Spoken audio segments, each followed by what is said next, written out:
Sans plus tarder, je vous présente Pierre-Marc Asselin, qui est candidat au doctorat en études littéraires. C'est lui qui va animer la séance d'aujourd'hui. Merci, Pierre-Marc.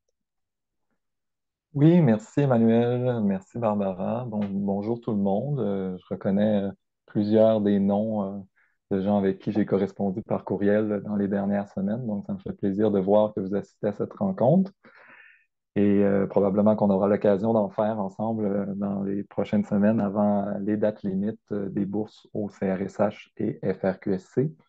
Donc, pour me présenter un peu rapidement, moi, c'est ça, je suis candidat, tout comme vous, au doctorat dans la faculté des arts, en études littéraires.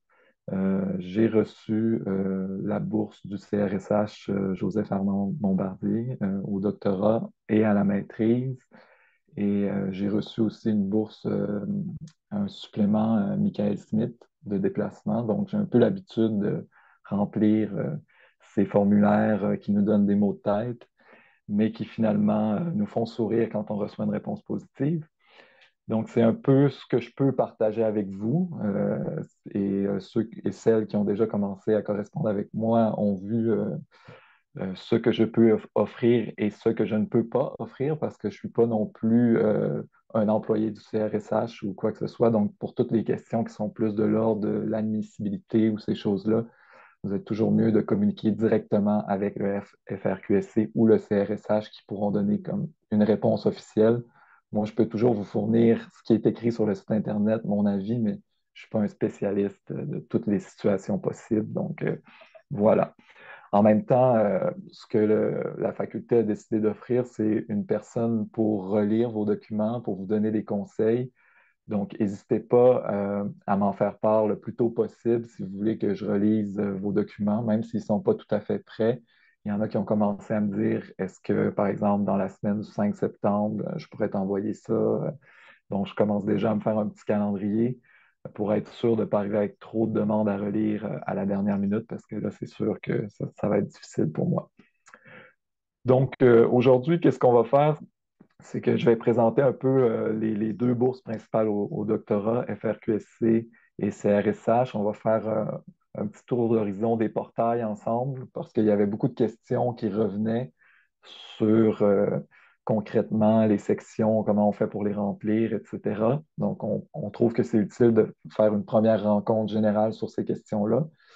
Puis ensuite, je donnerai des conseils de rédaction vraiment plus spécifiques à la recherche-création, comment on peut présenter notre projet avantageusement pour recevoir ces bourses-là. Et puis, on terminera avec vos questions auxquelles j'essaierai de répondre au meilleur de mes compétences.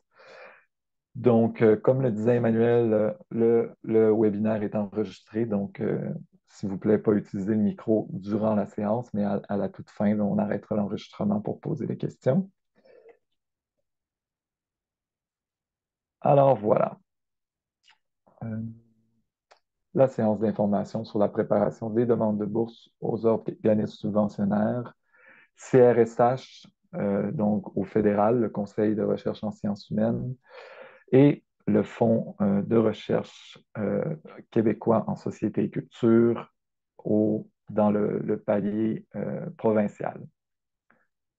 Excuse-moi, Pierre-Marc, est-ce que tu veux Oui, partager ton écran ou tu n'étais pas pardon. rendu là? Oui, oui, je voulais partager mon écran, effectivement. Parfait. J'avais comme oublié. Merci beaucoup, Emmanuel. Voilà. Donc, vous voyez bien mon écran. Oui, ça fonctionne. Merci. Donc, le plan de la séance, on fait un petit tour d'horizon des organismes subventionnaires. Ensuite, on voit le calendrier avec les dates limites. Je donne quelques trucs et conseils de rédaction pour les demandes de bourse. Et on termine avec des références, des ressources et une période de questions. Alors, premier organisme subventionnaire, le Conseil de recherche en sciences humaines. Le Conseil de recherche en sciences humaines donne des bourses de doctorat d'une valeur de 20 000 par année, qui peuvent aller jusqu'à 4 ans. Le nombre d'années qui vont être accordées dépend du nombre de sessions complétées au 31 décembre de l'année en cours. Donc, au 31 décembre 2023, combien de mois d'études vous allez avoir complété? Euh, 20 000 c'est la bourse de doctorat, mais il y a aussi une bourse de 35 000 par année sur 3 ans qui est remise aux meilleures demandes. Donc, les demandes qui sont les mieux classées ont 35 000 par année. Et il n'y a pas deux demandes à faire différentes, c'est une seule demande, puis on participe aux deux concours. Euh, Ensuite, il y a une nouveauté cette année, c'est qu'il y a des bourses spécifiques aux étudiants et étudiantes noirs et autochtones. Donc, il suffit au niveau doctorat de préciser dans le formulaire de demande qu'on consent à l'utilisation de ces données de déclaration volontaire.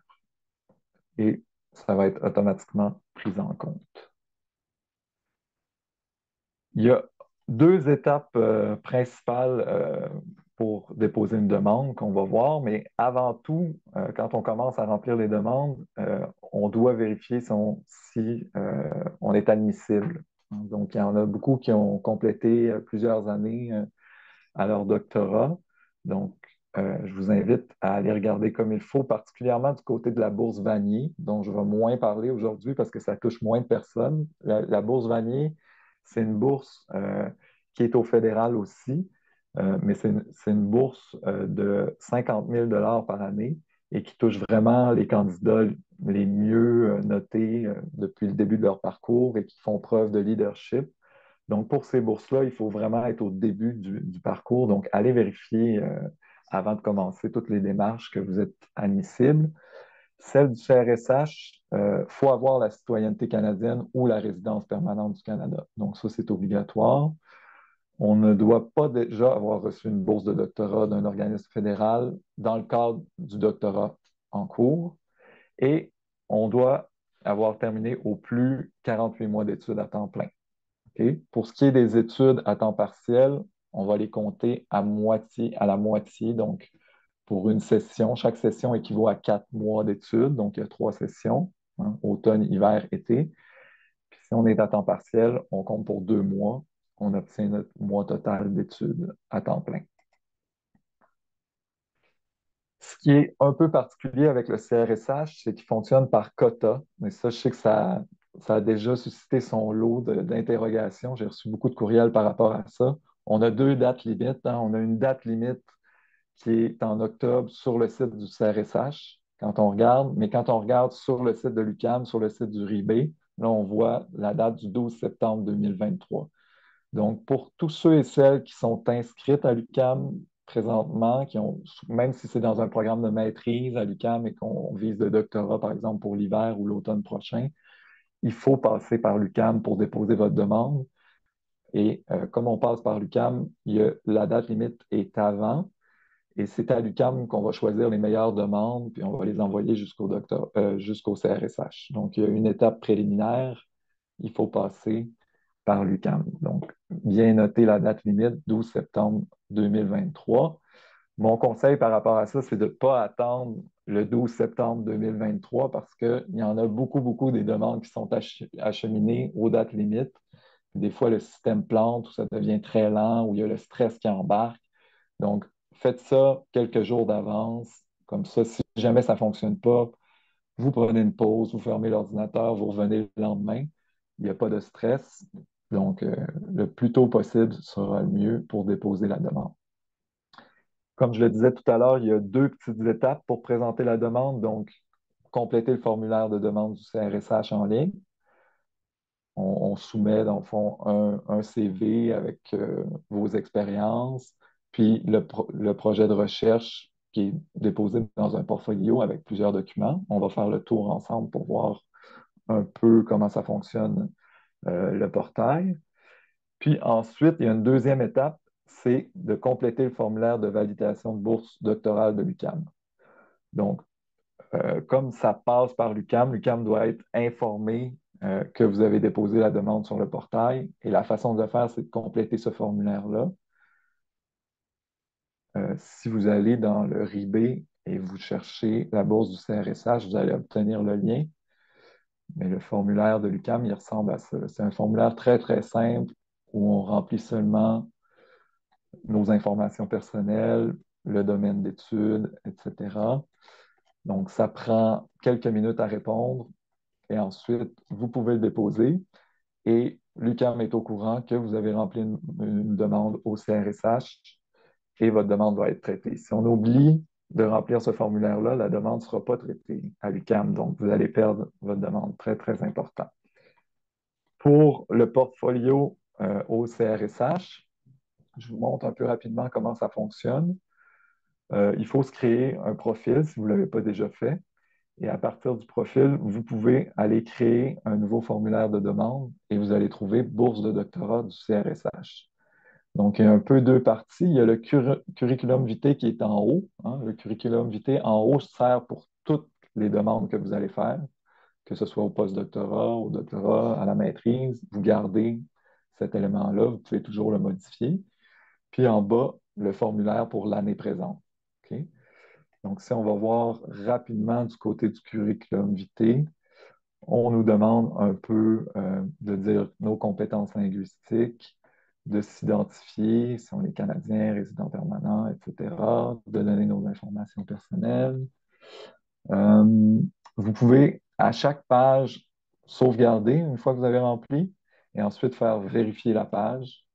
Et quand on fait vérifier la page, on obtient un message. Si c'est marqué vérification réussie, ça veut dire que vous avez rempli tout ce qui devait être rempli. Sinon, on va vous indiquer, oups, à la question compétences linguistiques, vous avez oublié de cocher tel endroit. Donc, ça vous permet d'être sûr que le formulaire est complet. Vous allez remplir votre poste actuel où vous enseignez, vous étudiez. Il y a aussi l'option de mettre, par exemple, auteur, peut-être artiste aussi dans les choix. Donc, on peut mettre plusieurs, euh, plusieurs expériences pertinentes dans le curriculum vitae, expérience de travail plus bas. Donc, notre adresse. Et là, c'est vraiment comme un CV typique, là. On va remplir par ordre chronologique, donc antéchronologique, en commençant par l'expérience la plus récente. Euh, Qu'est-ce que vous avez fait en lien avec votre domaine de recherche. Donc, ça peut être des postes d'enseignement, des postes de tutorat, des postes de correction, etc. Ensuite, il va falloir détailler la formation universitaire, donc donner les diplômes complétés. À chaque fois, on va faire la même chose, on va sauvegarder, on va vérifier la page si tout est entré. Puis, les prix et distinctions que vous avez eus lors de votre maîtrise, lors de votre bac, même avant, vous pouvez indiquer des choses. Ou ça peut être des prix aussi que vous avez reçus dans le cadre de votre pratique artistique, si vous êtes en recherche-création, puis vous avez reçu, par exemple, une nomination pour un prix ou quelque chose comme ça. C'est l'endroit où on peut l'écrire. Et même si c'est marqué valeur financière, on peut écrire aussi zéro dans valeur financière si c'est une reconnaissance plus symbolique qui vient du milieu des arts, etc. Puis on va mettre une série de mots-clés pour décrire notre recherche. Donc, moi, j'ai écrit, par exemple, littérature américaine, sociocritique, logique, métafiction, création littéraire, etc. Il y a des gens qui m'ont déjà écrit par rapport à ça, les mots-clés. Je vous conseille juste de faire une recherche, par exemple, sur Archipel, d'aller voir les thèses qui se sont publiées un peu dans votre domaine, puis de regarder qu'est-ce que les gens utilisent comme mots-clés. Ce n'est pas un élément qui va être évalué en soi si vos mots-clés sont pertinents. Ça ne va pas vous donner des points. C'est vraiment juste une question de classement, puis d'être au bon endroit quand ils vont présenter la recherche, hein, parce que le CRSH va présenter les recherches qui sont financées. Donc, euh, ne vous cassez pas trop la tête avec ça non plus. Allez-y avec les mots les plus simples qui décrivent bien votre recherche. Puis là, ici, on va aller l'associer à des disciplines. Tout ça est divisé par liste. Donc, si on va dans Beaux-Arts, par exemple, qui touche plusieurs personnes ici, vous allez voir, par exemple, art visuel. Là, vous allez pouvoir préciser, par exemple, euh, sculpture ou peinture, etc. Donc, vous allez donner jusqu'à 5 disciplines touchées par votre recherche. Euh, il faut que ça corresponde à vos intérêts de recherche. Il peut y avoir des aspects sociaux, il peut y avoir des aspects artistiques, peu importe, mais il faut que votre recherche touche à ces éléments-là. Et finalement, il y a une dernière section qui s'appelle recherche financée. Ça serait pour ceux et celles qui ont déjà participé à un projet de recherche financé. Donc, c'est plutôt rare quand on fait une demande de doctorat qu'on a déjà eu du financement pour une recherche comme professeur, mais la section est là, on peut l'utiliser. Vous sauvegardez, vous faites vérifier la page et ensuite, vous pouvez retourner à votre portfolio. Quand on est dans la page principale du portfolio, on a toujours aussi un bouton Vérifier qui nous permet de faire une vérification globale du document. Alors, vous voyez, moi, par exemple, il y a une erreur dans mon poste actuel. Il y a un champ à compléter. C'est le autre département, division précisé. Donc, je n'ai pas été assez précis quand j'ai donné mon poste actuel de chargé de cours. Il me demande de compléter. OK? Donc, ça, le bouton Vérifier, on l'a aussi pour les formulaires de bourse. Donc, il faut toujours l'utiliser avant de soumettre, de bien vérifier que tout le document est complet, qu'on répond à tous les critères. Et bon, ça, c'est les fameuses demandes de bourse doctorat. Donc, on a plusieurs onglets à compléter. Si vous voyez à gauche, il faut passer chaque onglet un par un. Et la plupart se remplissent très bien avec des listes. C'est pas très compliqué. Il y en a d'autres où il faut déposer des documents. Donc, ceux qu'il faut déposer des documents, ils sont marqués avec une petite flèche ici qui indique qu'il y a des pièces jointes à ajouter. OK? Euh, on va faire le tour un peu rapidement. Je ne veux pas non plus tout prendre le temps pour les questions, mais je pense que ça peut être utile parce que je reçois beaucoup de questions sur comment faire, etc.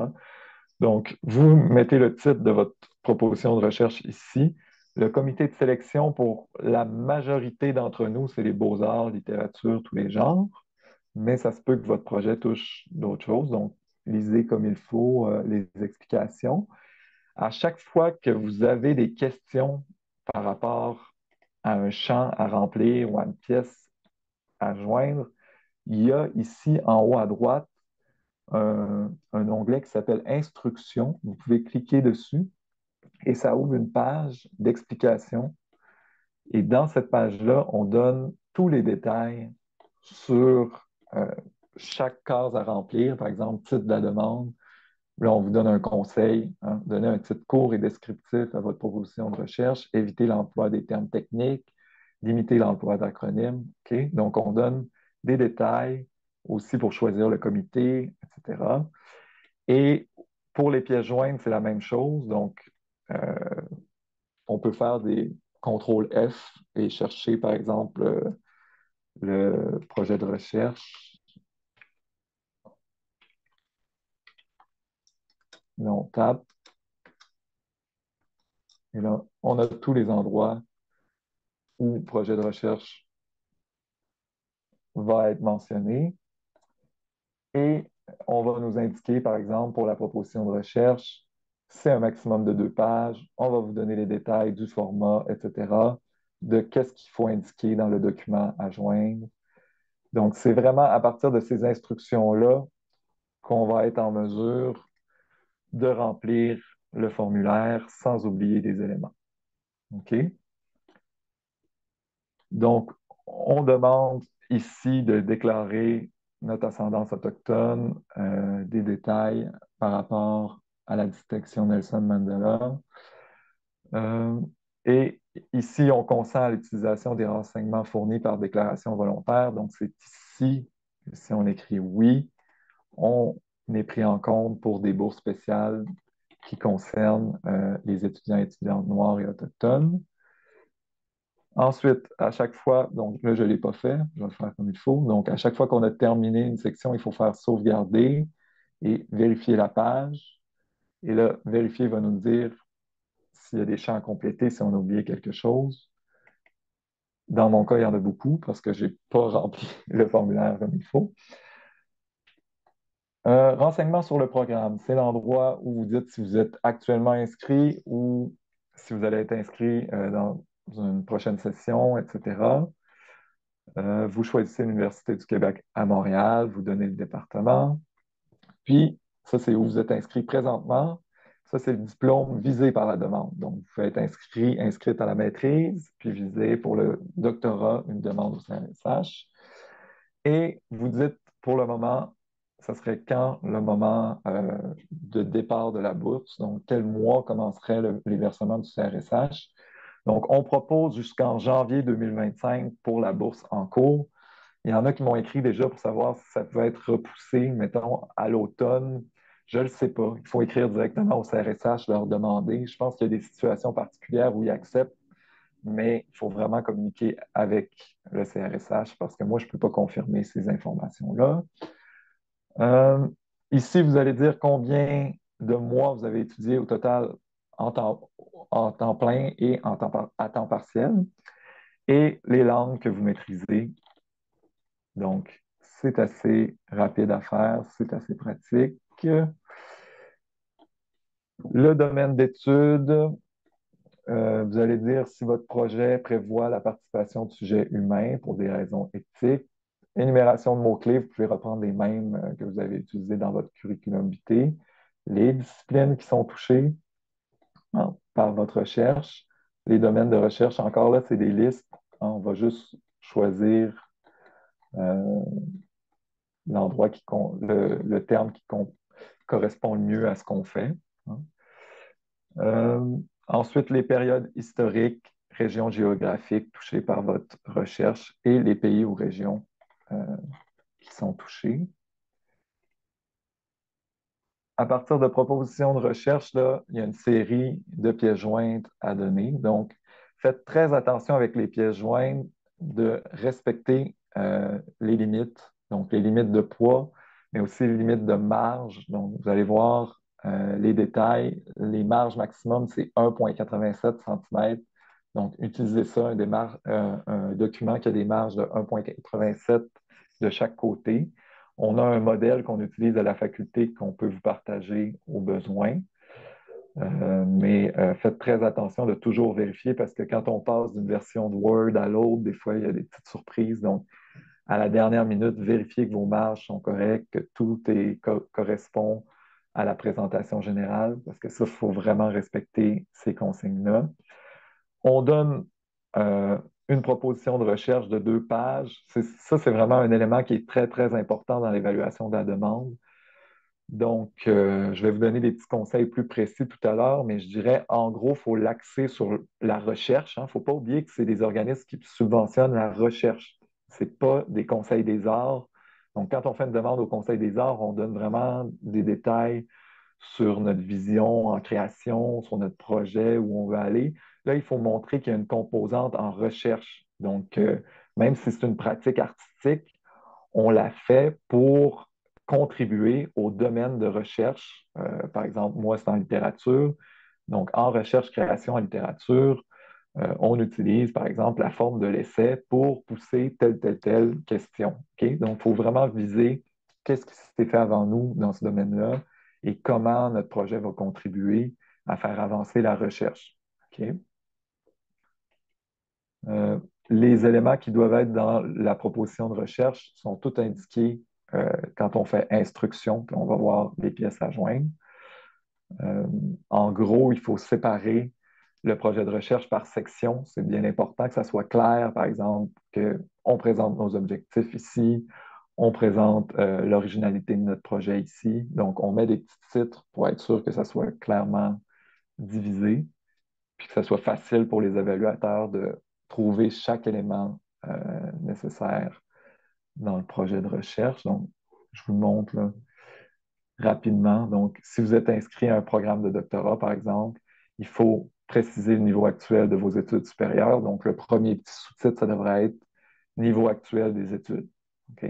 Donc, ensuite, il faut préciser si vous êtes dans la préparation de votre thèse ou de votre projet de recherche, donner le directeur de recherche. Donc, ça peut tout être fait dans la première section. Ensuite, il faut donner le contexte, les objectifs, la méthodologie. Donc, vous avez un peu les sous-titres là, qui peuvent vous servir à diviser votre projet de recherche et comment ça va contribuer à l'avancement des connaissances. OK? Donc ça, c'est vraiment là aussi que le service d'aide peut vous aider. Je peux relire vos demandes, vous dire si c'est suffisant.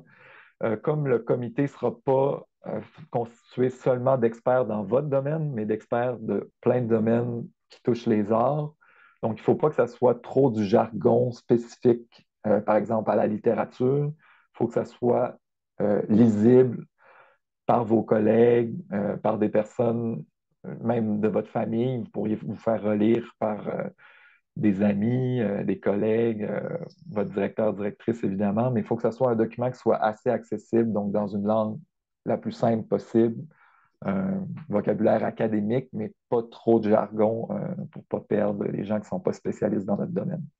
OK? Ensuite, on va pouvoir ajouter une bibliographie.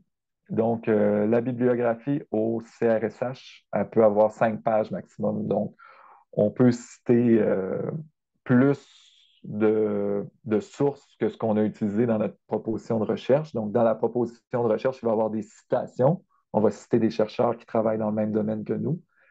Mais dans notre bibliographie, il va y avoir au moins les citations qu'on a données. Donc, ceux qu'on a cités, ils vont se retrouver dans notre bibliographie. Mais on peut ajouter d'autres sources, d'autres influences qu'on n'a pas mis dans le projet de recherche, mais qui vont nous servir, qu'on sait à l'avance qui vont nous servir. OK?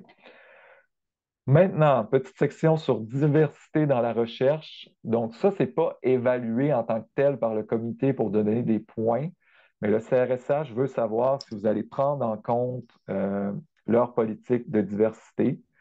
Donc, je vous conseille de répondre oui, mais si vous répondez non, il faut avoir des bonnes raisons et expliquer pourquoi. Mais si vous répondez oui, il faut expliquer en 1700 caractères, donc comment vous allez faire pour prendre en compte les facteurs précisés ici sur la diversité.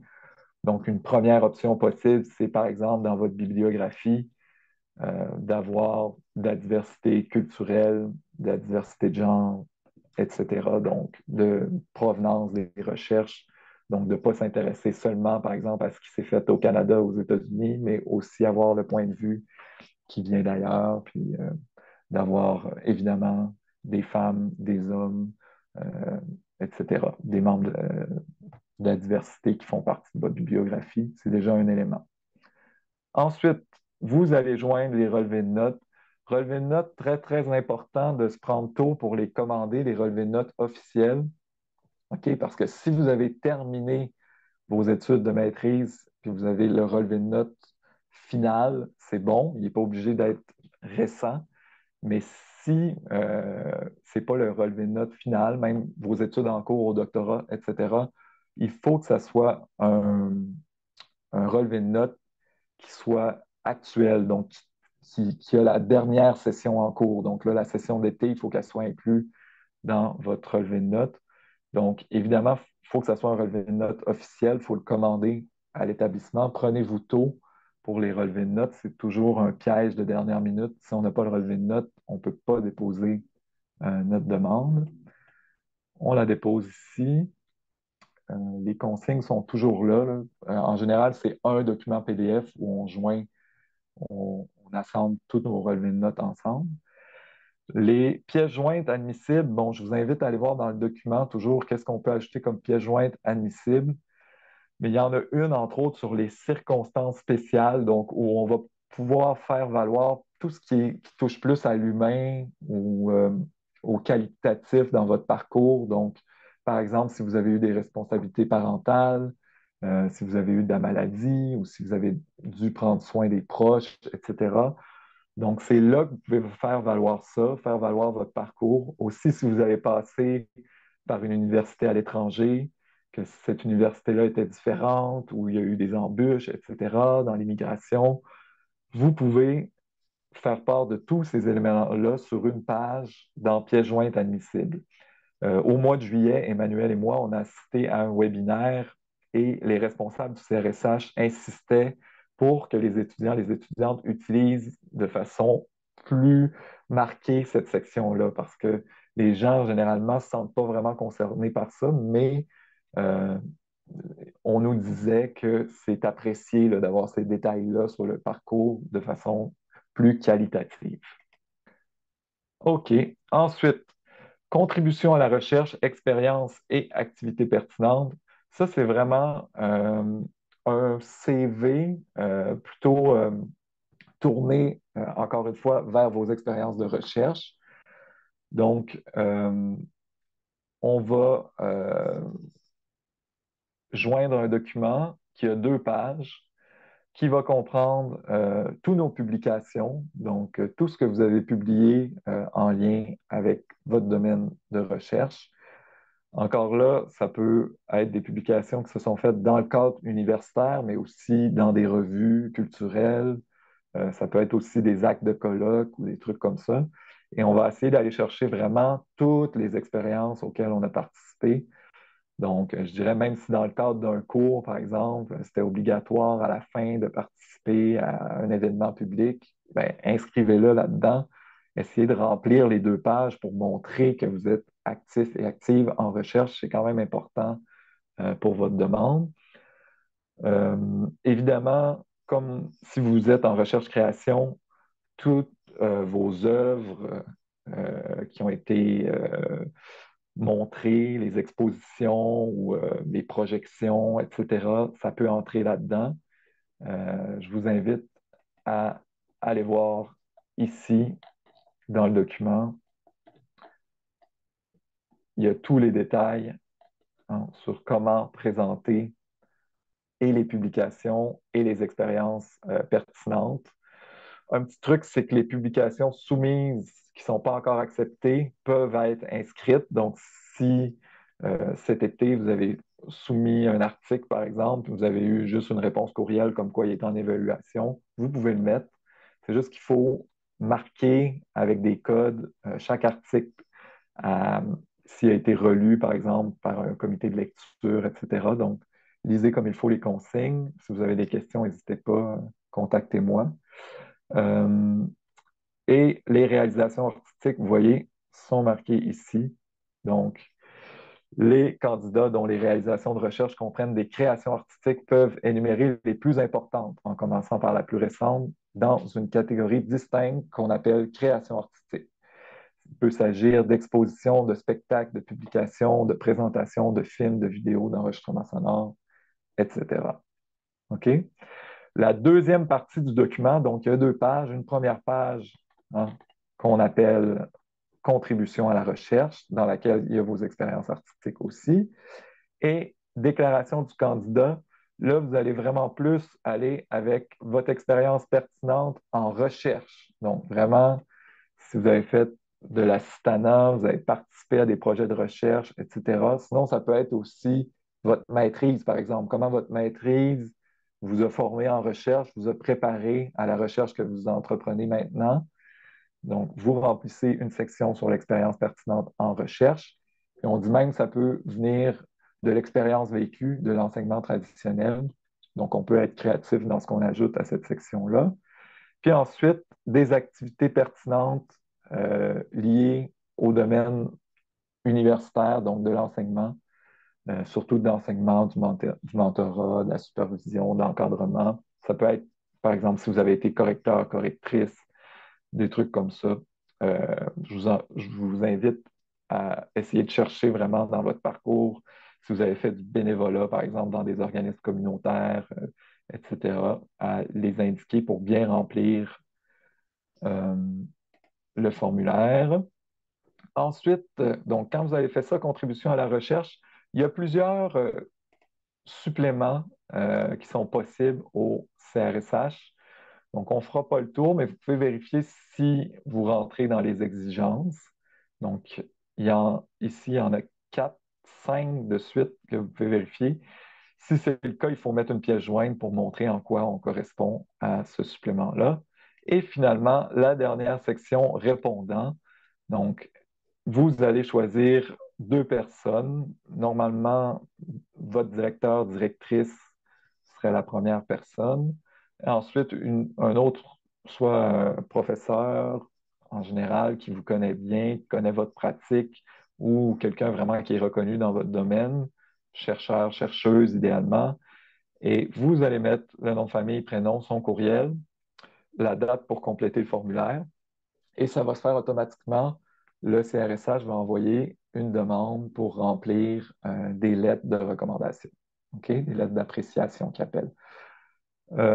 Bien sûr, contactez les personnes avant, hein, envoyez-leur un petit message pour leur annoncer qu'ils vont recevoir la bonne nouvelle par courriel, pour pas que la personne fasse le saut, mais en général, les profs de la Faculté des arts sont habitués à ces démarches-là, donc il n'y a pas trop de problèmes. Ils connaissent bien aussi le fonctionnement. Vous n'avez pas besoin de leur donner des détails sur qu'est-ce qu'ils doivent écrire dans la lettre. Ils connaissent bien le CRSH. Voilà.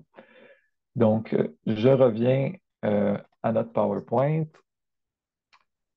Ça fait le tour pour le CRSH et vous aurez accès également à ce PowerPoint-là sur le site de la faculté.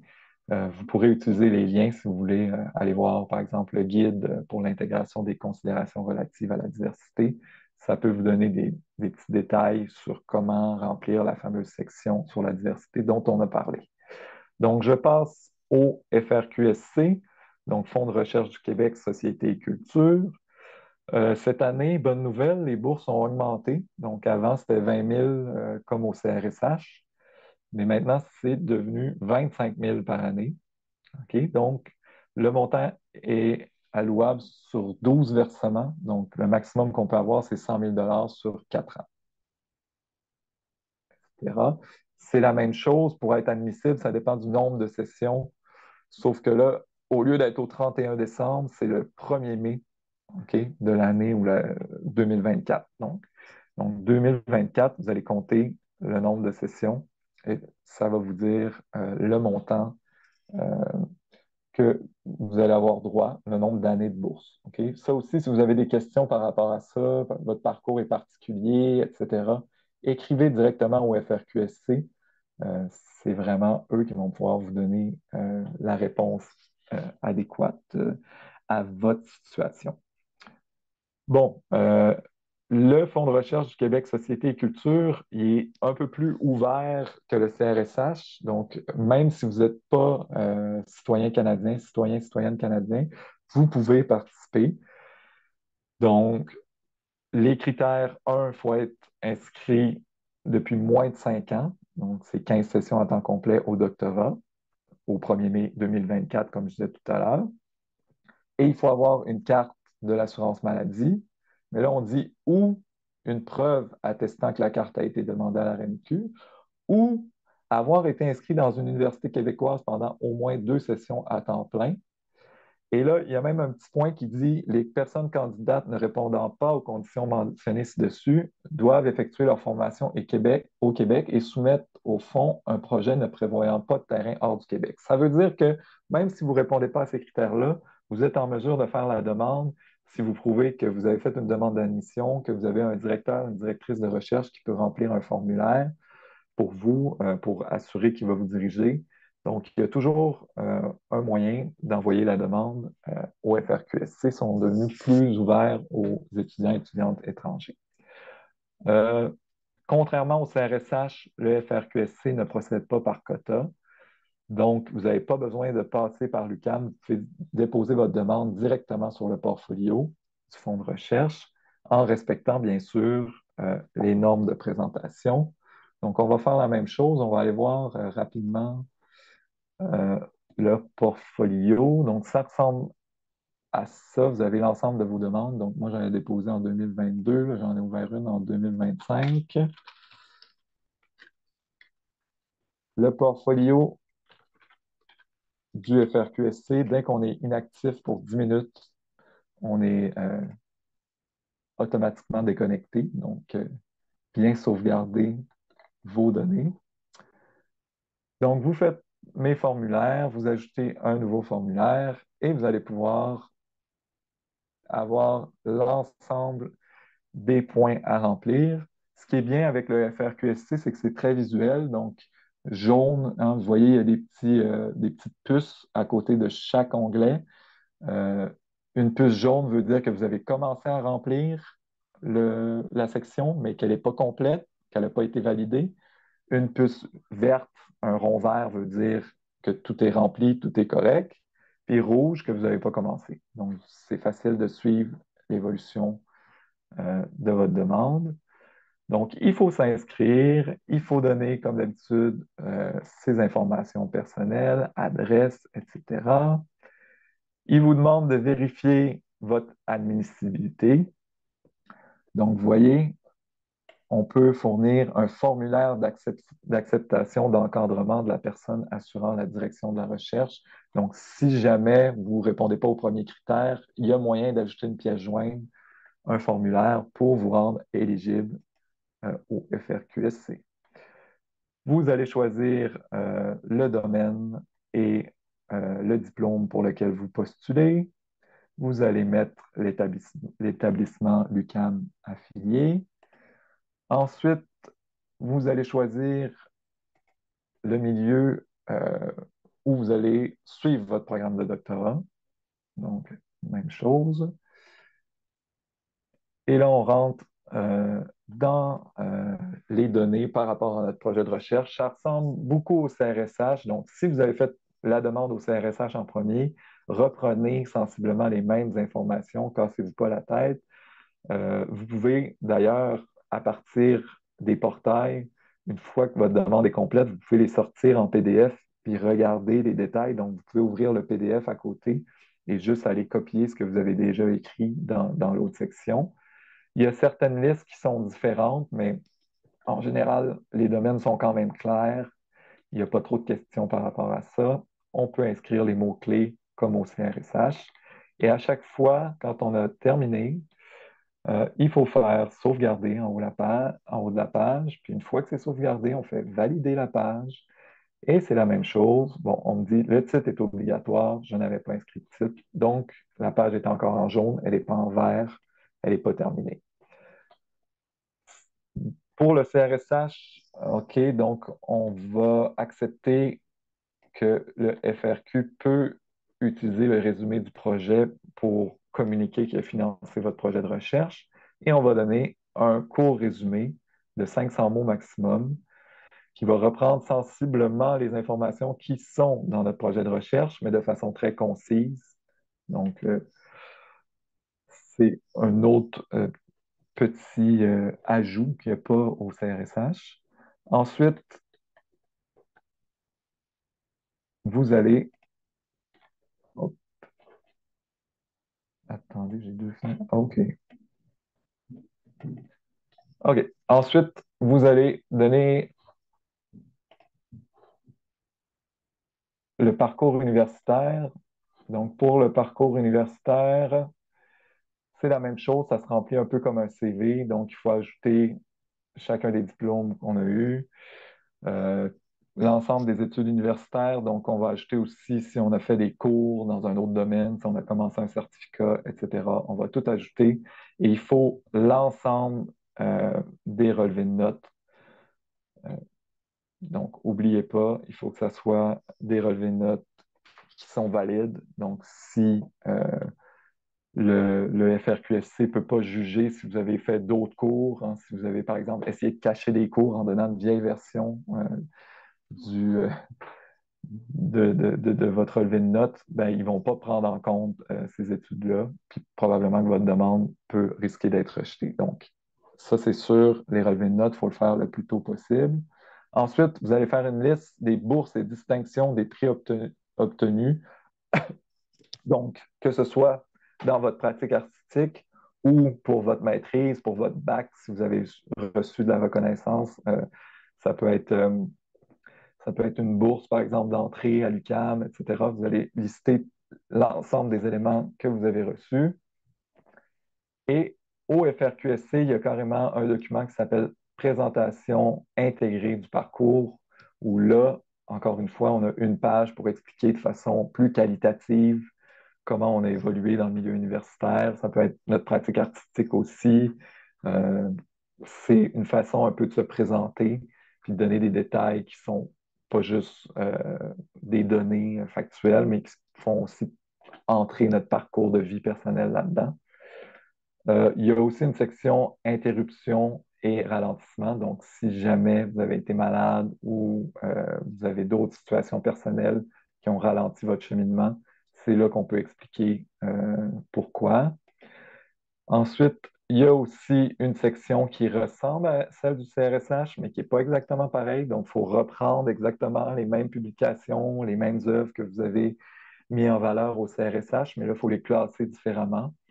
Donc, ça fonctionne par les expériences pertinentes. Donc, ça, c'est l'enseignement, l'encadrement, l'assistanat de recherche, participation à des projets de recherche ou à des stages. Donc, vous voyez, l'expérience, c'est vraiment en recherche. Ensuite, des réalisations scientifiques qui tiennent en compte vos publications.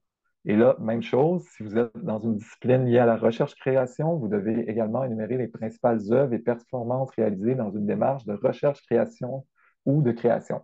Donc, on a deux places au FRQSC où on peut les ajouter. Ici, donc c'est tout ce qui touche plus notre sujet de recherche actuel, mais on peut l'ajouter aussi dans nos publications. Donc, on peut mettre des œuvres et performances dans nos publications. Donc, si jamais on est allé dans d'autres domaines artistiques, mettons, où on a des expériences qui ne touchent pas particulièrement à la recherche qu'on est en train d'entreprendre, mais qui sont pertinentes pour notre CV d'artiste, par exemple, donc on peut les mettre plutôt dans cette section-là. Puis garder les réalisations scientifiques pour vraiment les projets de recherche, de création qui sont le plus liés à notre recherche. OK? Et ensuite, on peut mettre d'autres réalisations d'ordre professionnel, social, etc. Le bénévolat, ça peut être en milieu académique aussi, etc. Donc, on peut aller jusqu'à 4 pages au FRQSC. Le projet de recherche, c'est assez semblable au CRSH. Il y a juste qu'on demande un calendrier un peu plus précis de comment vous allez faire votre thèse. Donc, il y a ce petit élément-là à ajouter. Puis, ce n'est pas classé exactement de la même façon. Donc, je vous conseille de reprendre les paragraphes que vous avez composés. C'est juste de faire un petit arrangement pour que ça touche directement les points. Si, par exemple, on garde exactement le même document du CRSH, ben, les évaluateurs vont se rendre compte, puis ça va être un peu tannant pour eux et elles de faire le pont entre les catégories du CRSH puis les catégories du FRQSC. Donc, faites-le par vous-même. Inscrivez vraiment les mêmes titres qu'on demande au FRQSC. La bibliographie n'est pas pareille comme au CRSH. Au FRQSC, on vous demande vraiment de donner juste la bibliographie des éléments que vous avez cités dans votre projet de recherche. Donc, dans le projet de recherche, comme je vous disais, on met des citations, c'est obligatoire. S'il n'y en a pas, ça montre que vous n'êtes pas impliqué dans une recherche active par rapport à votre domaine. Donc, ça ne peut pas être juste votre recherche à vous. Il faut faire part de ce que d'autres ont fait dans votre domaine. Et là, la bibliographie qu'on va donner, elle va énumérer tous ceux et celles qu'on a cités dans notre projet de recherche et rien d'autre. Donc, n'ajoutez aucune information dans cette section. On ne parle pas des autres ouvrages qu'on va consulter, mais qu'on n'a pas cités. Ensuite, qui va vous encadrer pour cette thèse que vous entreprenez? Au FRQSC, il n'y a pas de lettre de recommandation. Donc, il faut juste donner le contact, mais la personne ne sera pas appelée à recommander votre candidature. Ensuite, il y a quelques partenariats qui sont proposés selon le domaine que vous allez choisir. Donc, vous pourrez vérifier en cliquant ici s'il y a des partenariats qui pourraient être intéressants pour vous. Un partenariat, qu'est-ce que ça veut dire? C'est une entreprise ou un organisme externe au FRQSC qui contribue à votre bourse de recherche. Donc, ça vous donne plus de chances d'avoir une bourse. Vous trouvez à, dans le fond, participer au concours normal, plus avoir une chance supplémentaire d'être financé par un fonds externe.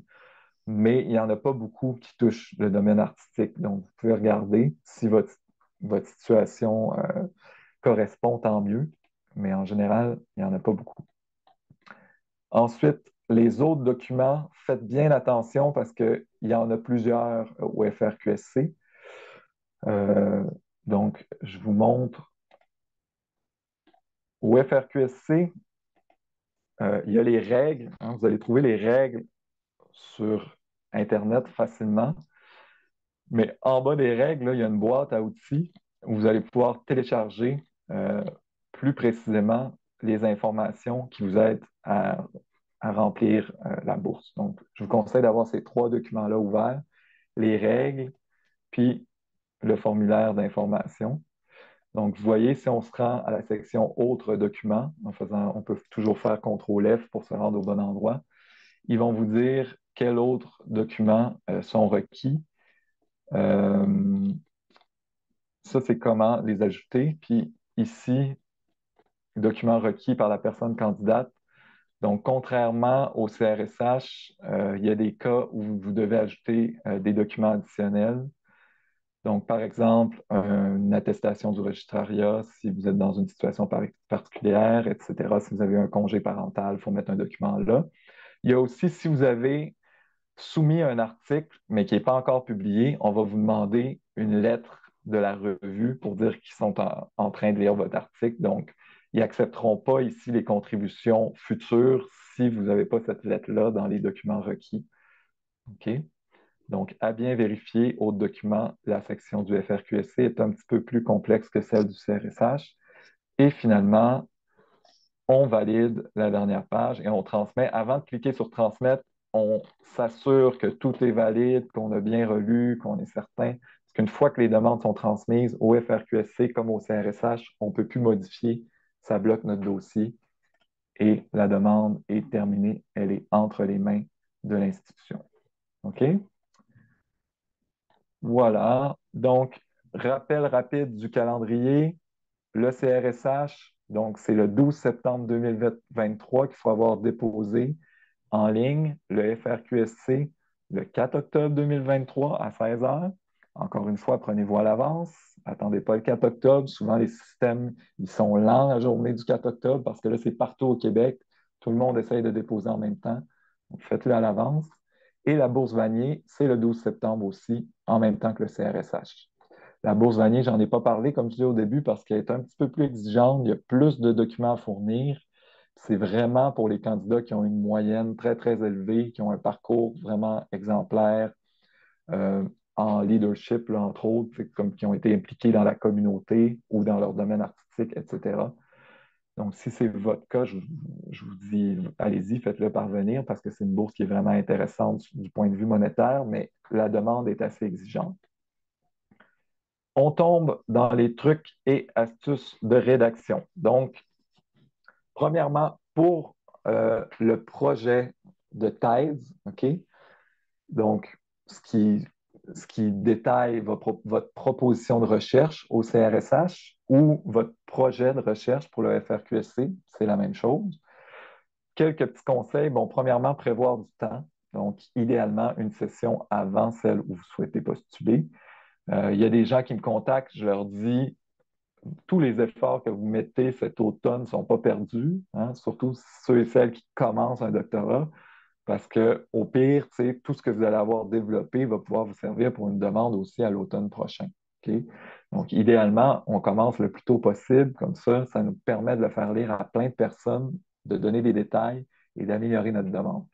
Comme je le disais tantôt, c'est des organismes qui subventionnent la recherche avant tout. Donc, il faut toujours présenter notre création comme une recherche. Donc, comment ça contribue à la recherche, les peintures, la sculpture, les arts médiatiques, etc. Comment ça, un aspect de recherche qui va contribuer au savoir, hein? C'est toujours la question qu'il faut se poser.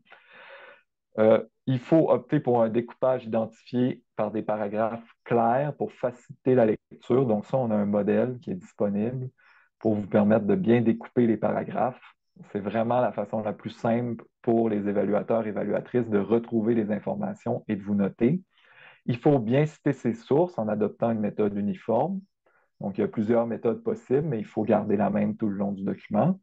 Et il faut écrire avec une plume universitaire, mais pour un comité d'évaluation non spécialiste de votre sujet. Donc, il faut garder un ton sérieux, académique, pas trop pompeux, pas trop de formules oiseuses ou d'effets de style. Il faut être le plus clair, le plus simple possible, sans jargon de votre domaine là, que les gens, mettons, je ne sais pas, par exemple, en littérature, on a, par exemple, un jargon sur la sociocritique que les sociokriticiens utilisent, qu'on connaît, mais que les autres ne vont pas vraiment comprendre ou utiliser. Donc, on évite un peu ce vocabulaire-là.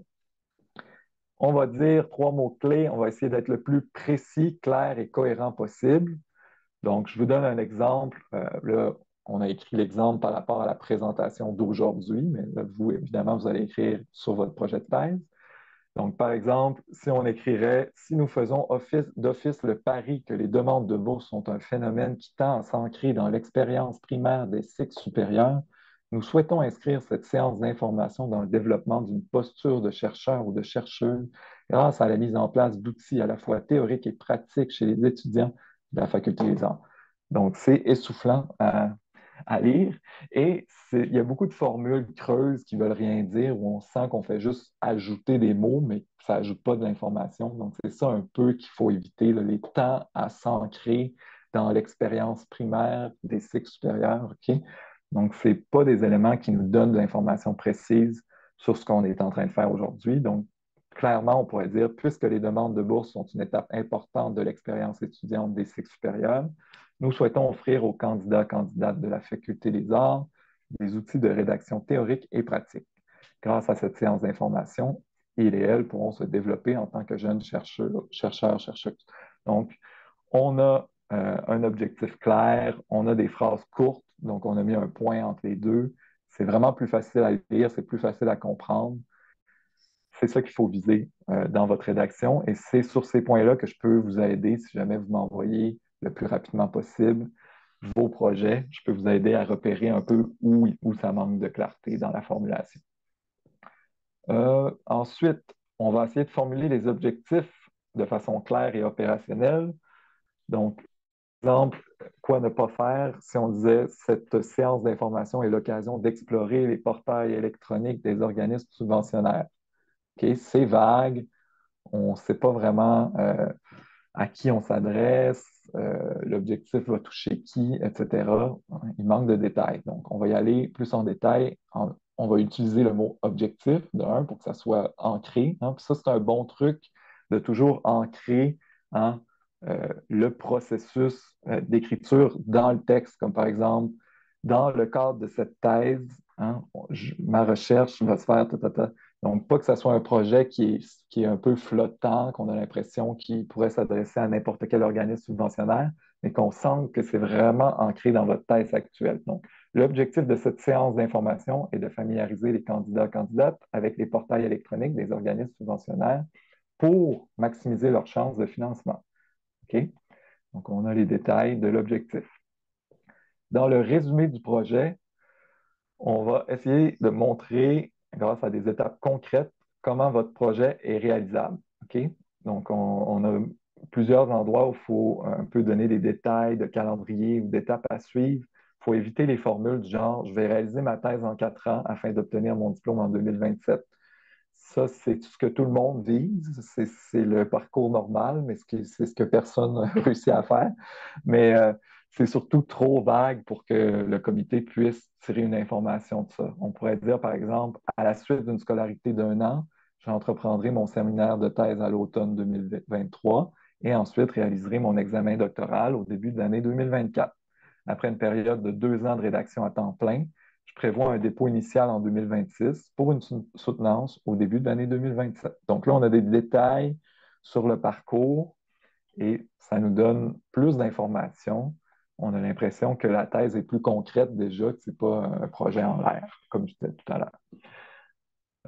Ensuite, il faut montrer en quoi le projet de thèse peut faire une différence concrète hein, quand on dit contribution à la recherche, etc., originalité de la thèse. On voit des fois des formules du genre mon projet ajoute une nouvelle pierre à l'édifice de la connaissance grâce à l'actualité de son sujet, à l'aspect pratique de ses recommandations. Ben, vous voyez bien que cette phrase-là, on peut la mettre dans n'importe quel projet de recherche, puis ça peut fonctionner parce que ça ne dit rien finalement. Hein. C'est signe, si vous voyez qu'une phrase, vous pourriez la copier puis l'envoyer à votre ami qui il ou elle l'utilise dans son projet de recherche exactement de la même façon, c'est souvent signe que ce n'est pas assez précis. Okay? Donc, les contributions de mon projet sont multiples. Un, une sensibilisation à la violence conjugale et aux inégalités de genre. 2, des recommandations concrètes pour les équipes déjà sur le terrain. Et 3, un guide pratique à l'usage de etc. Donc là, vous avez vraiment quelque chose qui est particulier à votre projet et qui va montrer que vous êtes c'est ce qui est un peu difficile, c'est que souvent, quand on fait ces demandes-là, on n'est pas encore vraiment dans notre doctorat, on n'a pas avancé, mais il faut vraiment l'écrire comme si on était avancé. Donc, il faut faire sentir qu'on sait dans quelle direction le plus possible qu'on s'en va et que notre projet est quand même clair, déterminé dans notre tête. OK? Les documents de type CV universitaire, on en a parlé un peu tantôt. Donc, contribution à la recherche, expérience et activités pertinentes pour le CRSH, puis expérience pertinente et réalisation pour le FRQSC. Comme je disais, les contributions à venir peuvent être citées, mais faites attention d'avoir la lettre officielle des revues pour le FRQSC, sinon ça ne sera pas pris en compte. On peut valoriser l'implication scolaire et académique. Donc, tout ce que vous avez fait dans votre parcours d'implication qui peut toucher un peu à votre projet de recherche, même si ça ne touche pas directement à votre projet de recherche, si vous êtes impliqué dans des comités de sélection pour les nouveaux étudiants au bac ou peu importe, toutes les implications, essayez de les faire valoir. C'est ça qui est important, de remplir votre CV. Puis, les expériences professionnelles et bénévoles, évidemment, toutes celles qui sont pertinentes à votre domaine d'études et au monde universitaire, ajoutez-les. Ensuite, en général, ne pas soumettre son formulaire en ligne à la date limite du dépôt, on l'a assez dit. Prendre tout l'espace alloué par les organismes, donc et les marges, hein, on a dit des marges minimum, mais mettez les marges minimum pour montrer que vous utilisez l'espace. Écrivez à interligne simple, collez vos trucs. Il faut que ça soit lisible, mais il faut que vous montriez que vous avez utilisé tout l'espace alloué. Si le CV est sur 2 pages, puis vous donnez un CV d'1 page, ça ne montre pas que vous êtes impliqué en recherche. C'est trouver une façon de présenter vos choses sur 2 pages. Euh, c'est, Ça sera pour les évaluateurs et évaluatrices euh, plus agréable d'avoir des documents qui sont tous conformes, qui correspondent tous aux attentes. On crée des liens explicites et probants entre les réalisations, les expériences, la formation et votre projet de recherche. Donc, à chaque fois que vous donnez un élément de votre parcours, il faut que vous pensiez en quoi ça m'a amené à faire ce doctorat-là que je vais faire, ce projet-là. Hein, c'est comme si tout ce que vous aviez fait dans votre vie était pour vous préparer à cette thèse-là que vous allez entreprendre. Là. Je sais que ce n'est pas toujours comme ça, mais il faut le tourner un peu en disant, ben, tu sais, même si ma maîtrise n'était pas tout à fait sur le même domaine, ben vraiment, ça m'a ouvert à la fin de ma maîtrise sur ce domaine-là parce que, Donc, on explique le lien, tu sais, comment ma maîtrise m'a amené à ce doctorat-là, comment mes expériences d'enseignement m'ont amené à vouloir rechercher là-dessus, tu sais. Donc, tout est lié quand on présente une demande. On soumet la candidature aux 2 organismes subventionnaires. Donc, le plus possible, si vous en avez préparé une, la deuxième, elle va vous prendre une demi-journée au maximum à compléter. Donc, c'est vraiment intéressant de la faire, ça vous donne plus de chances. Un CV universitaire, ça se prépare en avance. Ça veut dire, ben, il faut participer aux publications, soumettre des articles, etc. au cours de votre parcours pour avoir un bon CV au CRSH. Donc, si cette année, ça ne fonctionne pas, par exemple, ou même si vous l'envoyez et vous n'êtes pas certaine que ça va fonctionner, commencez déjà à regarder les options pour publier ça peut être vos travaux que vous faites dans le cadre des séminaires, etc. Parlez autour de vous. Il y a des revues à l'UQAM, il y a des revues en dehors de l'UQAM. Il y a Capture, entre autres, qui est une bonne revue, qui est revue par les pairs, donc ça donne des points d'être revu par les pairs, par exemple. Puis, c'est un endroit où on peut publier des trucs en recherche-création, etc.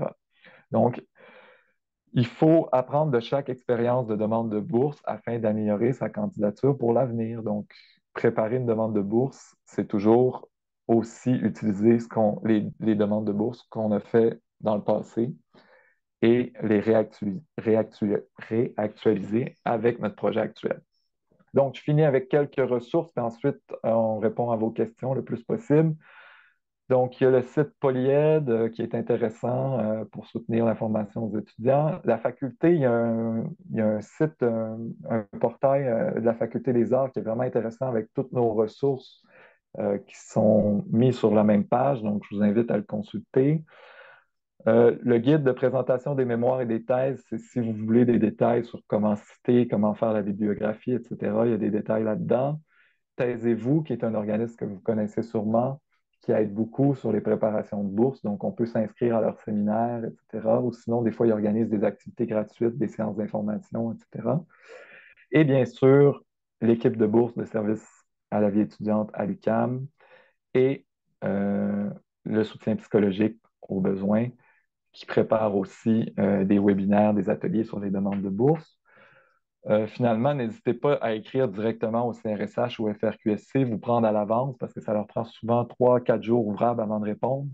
Mais c'est eux qui sont plus en mesure de répondre à vos questions particulières là, sur l'admissibilité ou les détails du portail. Donc, n'hésitez pas à leur écrire et à m'écrire à moi, bien sûr. Puis ça va me faire plaisir de vous soutenir dans vos démarches, puis d'organiser des rencontres ou de relire vos documents en espérant que je pourrai vous aider et que tous ceux et celles qui ont participé à la rencontre aujourd'hui obtiendront la bourse grâce à l'effet de cette rencontre. Merci beaucoup, puis j'attends vos questions pour compléter cette séance d'information. Merci beaucoup, Pierre-Marc, pour cette complète présentation. Comme tu l'as dit, on va tenter de mettre le plus rapidement possible disponible le diaporama et la vidéo là, pour les gens qui n'auront pas pu être présents ou si vous voulez vous référer par la suite. Puis, comme Pierre-Marc l'a mentionné aussi, on vous invite à le contacter le plus rapidement possible pour enclencher cette démarche d'accompagnement. Donc, pour l'instant, si vous avez des questions, je vous invite à les formuler soit par le chat ou soit en levant la main et je pourrais vous donner le droit de parole. Puis on essaie de trouver des questions qui sont plus d'ordre général. Si vous avez des questions qui sont vraiment spécifiques à votre situation, là, je vous demanderai plutôt contacter Pierre-Marc par la suite. Donc, j'ai une première question ici pour Tucker Cap. Oui, bonjour. Bon, merci beaucoup pour toutes ces infos. J'avais deux questions, je vais les dire d'affilée. Je pense que ça sera plus simple, c'est des questions générales. Euh, donc moi, je suis étudiant étranger et puis en plus, comme on est étudiant au doctorat, tout et tous à l'UQAM, il y a des bourses automatiques. Donc pour les étrangers, c'est la bourse je sais pas, pour compenser les frais majorés et puis il y a la bourse universelle du doctorant. J'imagine qu'on ne doit pas le mettre, mais bon, qu'est-ce que vous en pensez? Est-ce qu'on le met quand même? Je ne sais pas. L'autre question, ça concerne l'écriture inclusive. Donc, dans la présentation, c'était avec le point médian. Est-ce qu'il y a des préférences pour les deux organismes subventionnaires? Parce que bon, on peut aussi faire une alternance des genres, on peut mettre les deux noms, étudiante et étudiant, etc. Est-ce qu'il y a voilà, des préconisations sur ce point-là? Merci beaucoup. Merci beaucoup pour votre question, c'est ben, vos deux questions. Pour ce qui est de la bourse automatique, je la mettrai pas dans votre demande, surtout que si vous avez le financement au CRSH, cette bourse-là ne vous sera pas attribuée. C'est comme des bourses qui compensent le coût des études, mais quand on a une bourse d'un organisme subventionnaire, on n'a pas les bourses universelles au doctorat qu'on appelle. Donc, c'est pas une bourse que je mettrais dans le dossier. Ça, c'est la première question. La deuxième question pour l'écriture inclusive, c'est une question qui est vraiment importante. Euh, L'important, c'est de ne pas alourdir la lecture du texte. Donc, éviter le plus possible d'avoir besoin de spécifier. Tu sais, vous pouvez le faire une fois dans un paragraphe, c'est très bien. Mais s'il y a 4 ou 5 éléments qui sont doublés ou que, comme vous dites, il y a un point avec ES, etc., dans le paragraphe, ça commence à alourdir la lecture. Donc, si vous pouvez employer des termes qui englobent, comme par exemple personne, hein, on pourrait dire, ou artiste. Hein. Artiste, c'est ni une artiste, mais on peut dire des artistes au pluriel. Comme ça, on évite de spécifier le féminin ou le masculin. Moi, par exemple, dans ma recherche, je travaille sur des écrivains, écrivaines, mais souvent je vais les appeler des nouvellistes parce qu'ils écrivent des nouvelles. Et le terme nouvelliste est ni féminin ni masculin. Donc, ça me permet d'éviter de dire toujours des écrivains et des écrivaines, des auteurs, autrices. Donc, le plus possible, éviter d'alourdir le texte, mais quand même, on peut l'employer juste pour montrer l'inclusion, évidemment. Donc, si on l'emploie, je vous dirais, une fois dans chaque section, c'est bien. Si on multiplie ces éléments-là, ça risque d'alourdir la lecture, puis là, de ne pas être agréable pour le comité de sélection. Merci beaucoup. J'ai une deuxième question de Hugues Lefebvre. Oui, bonjour, merci beaucoup pour la présentation. J'ai une question, en fait, en deux volets qui est un peu plus sur la bourse Vanier.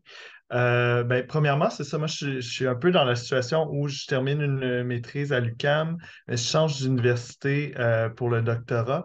Je vais à l'UDM. Puis là, on avait un peu discuté que justement, c'est pour les demandes de CRSH et de FRQSC. Ben, dans le fond, FRQSC, non, on passe pas par l'université, mais pour le CRSH, les bourses normales, je dirais, de doctorat, on dépose à notre alma mater. Donc, dans mon cas, ça serait l'UQAM. Mais dans le cas de Vanier, ça semble préciser sur c'est ça, l'admissibilité et le processus de dépôt qu'il faut le faire à l'université où on va poursuivre ses études. Et ça semble aussi dire qu'il faut déjà être inscrit. Sauf que là, moi, je suis en train de faire mes demandes d'admission à l'UDM. Donc, je me rends compte peut-être en fait que je ne suis pas admissible pour cette année à la Bourse Vanier. Comme je ne suis pas encore inscrit, je vais devoir faire donc c'est ça, l'admission à l'Université de Montréal. Et une fois que je serai admis dans cette université-là, ben, je pourrai faire une demande de Bourse Vanier. Fait que juste m'assurer que je comprends bien, en fait.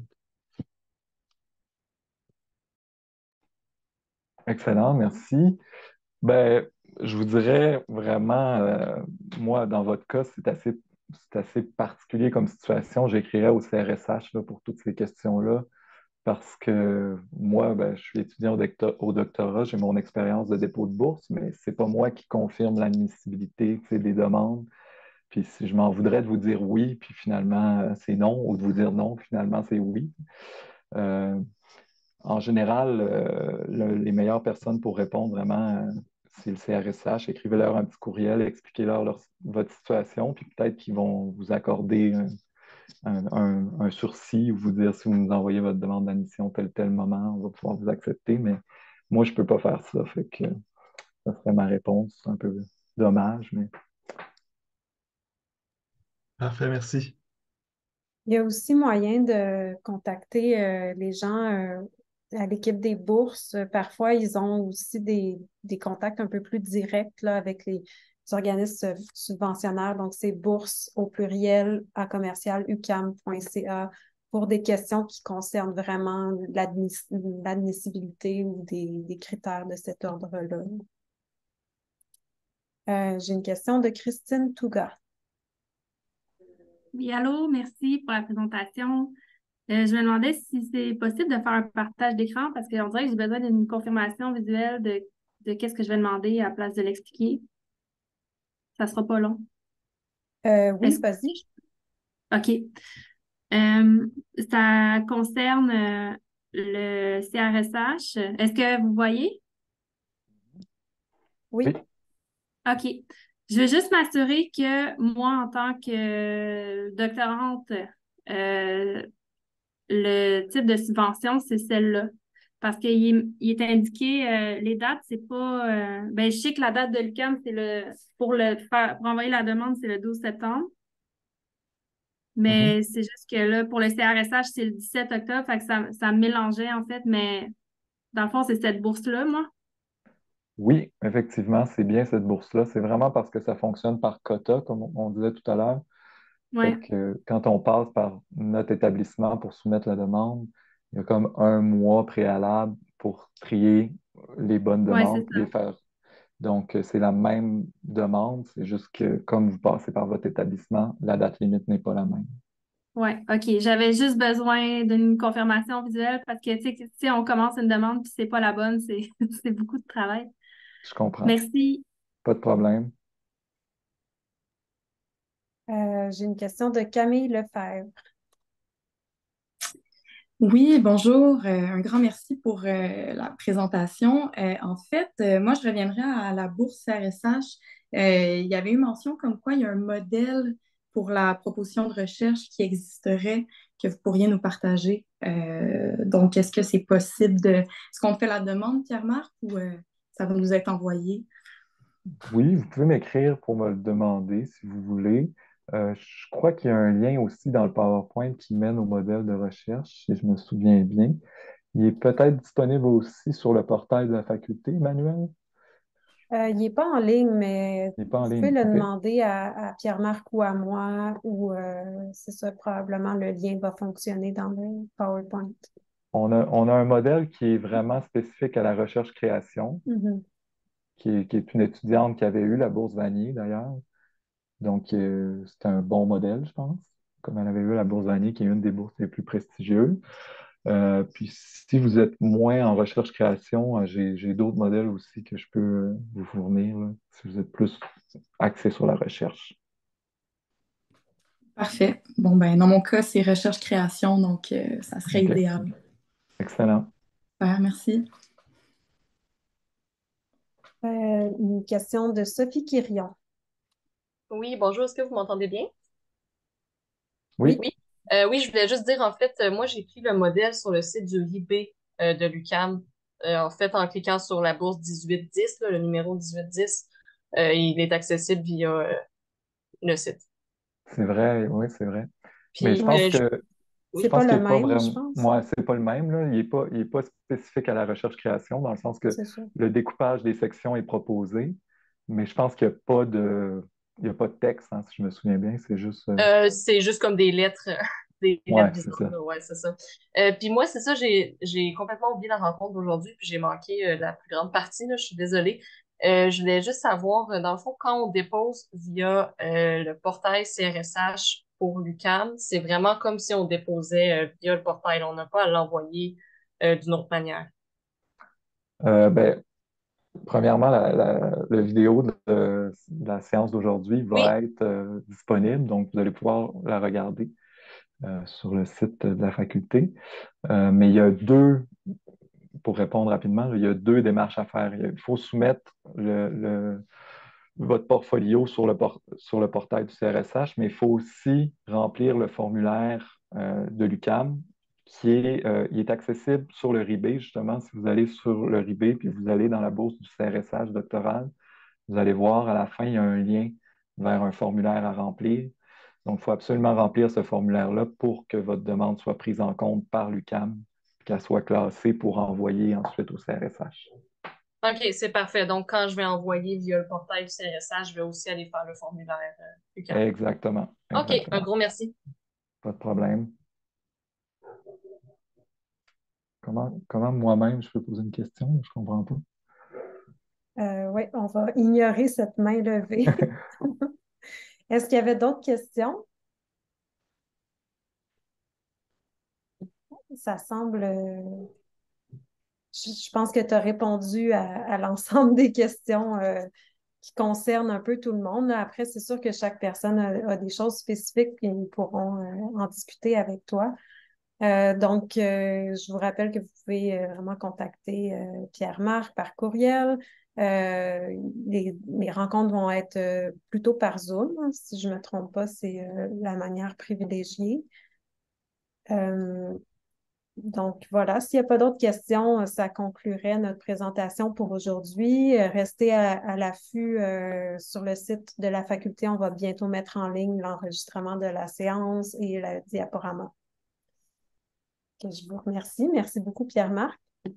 Ben, merci beaucoup tout le monde d'avoir été là, puis au plaisir de vous rencontrer. Puis C'est ça, on peut organiser des rencontres par Zoom sans problème. Puis sinon, ça me fait plaisir de commenter vos documents aussi, si vous voulez me les envoyer directement. Merci, bonne journée. Bonne journée tout le monde. Bonne journée.